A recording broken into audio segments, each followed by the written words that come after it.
July 20ರಂದು ರಾತ್ರಿ ಅಬಕಾರಿ ನಿರೀಕ್ಷಕರು ಸಿಬ್ಬಂದಿಯೊಂದಿಗೆ ಚಿಂತಾಮಣಿ ನಗರದ ಗಸ್ತು ಕರ್ತವ್ಯ ನಿರ್ವಹಿಸುತ್ತಿದ್ದ ವೇಳೆ ಬಂದ ಖಚಿತ ಮಾಹಿತಿ ಮೇರೆಗೆ ಬೆಂಗಳೂರು ವೃತ್ತದಿಂದ ಕೆಎಸ್ಆರ್ಟಿಸಿ ಬಸ್ ನಿಲ್ದಾಣಕ್ಕೆ ಹೋಗುವ ರಸ್ತೆಯ ಇಂಡಿಯನ್ ಆಟೋಮೊಬೈಲ್ ಅಂಗಡಿ ಮೇಲೆ ಅಬಕಾರಿ ಉಪ ಅಧೀಕ್ಷಕ ಜಿಎಸ್ ಪಾಟೀಲ್ ನೇತೃತ್ವದಲ್ಲಿ ದಾಳಿ ನಡೆಸಿದಾಗ ಅರ್ಬಾಜ್ ಪಾಷಾ, ನವಾಜ್ ಪಾಷಾ ಎಂಬುವವರ ಬಳಿ 2.210 ಗ್ರಾಂ ಎಂಡಿಎಂಎ ನಿಷೇಧಿತ ಮಾದಕ ವಸ್ತು ಪತ್ತೆಯಾಗಿದೆ ಎಂದು ಅಧಿಕಾರಿಗಳು ತಿಳಿಸಿದ್ದಾರೆ.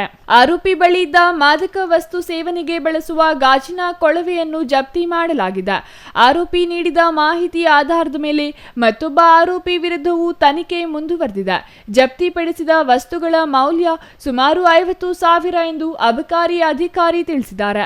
ಅಬಕಾರಿ ಇಲಾಖೆ ಒಂದೇ ವಾರದಲ್ಲಿ ನಗರ ಮತ್ತು ನಗರ ಹೊರವಲಯದಲ್ಲಿ ನಿಷೇಧಿತ ಮಾದಕ ವಸ್ತು ಎಂಡಿಎಂಎ ಅಕ್ರಮ ಸಾಗಾಣಿಕೆ, ಸಂಗ್ರಹ ಹಾಗೂ ಮಾರಾಟ ಮಾಡುತ್ತಿದ್ದವರನ್ನು ಪತ್ತೆ ಹಚ್ಚಿ ಒಬ್ಬ ಆರೋಪಿಯನ್ನು ಬಂಧಿಸಿ 1.85 ಲಕ್ಷ ಮೌಲ್ಯದ ಮಾಲನ್ನು ಜಪ್ತಿ ಮಾಡಲಾಗಿದೆ ಎಂದರು. ರಾತ್ರಿ ವೇಳೆ ನಗರದಲ್ಲಿ ದಾಳಿ ಮಾಡಿ ಸುಮಾರು 50,000 ಮೌಲ್ಯದ ಎಂಡಿಎಂಎ ವಶಪಡಿಸಿಕೊಂಡು ಪ್ರಕರಣ ದಾಖಲು ಮಾಡಿದ್ದು, ಚಿಂತಾಮಣಿ ನಗರ ಮತ್ತು ಗ್ರಾಮಾಂತರ ಠಾಣೆ ಪೊಲೀಸರು ಮಾದಕ ವಸ್ತುವಿನ ಬಗ್ಗೆ ಈವರೆಗೂ ಯಾವುದೇ ಪ್ರಕರಣ ಪತ್ತೆ ಹಚ್ಚದ ಬಗ್ಗೆ ಇದೀಗ ಚರ್ಚಾ ವಿಷಯವಾಗಿದೆ.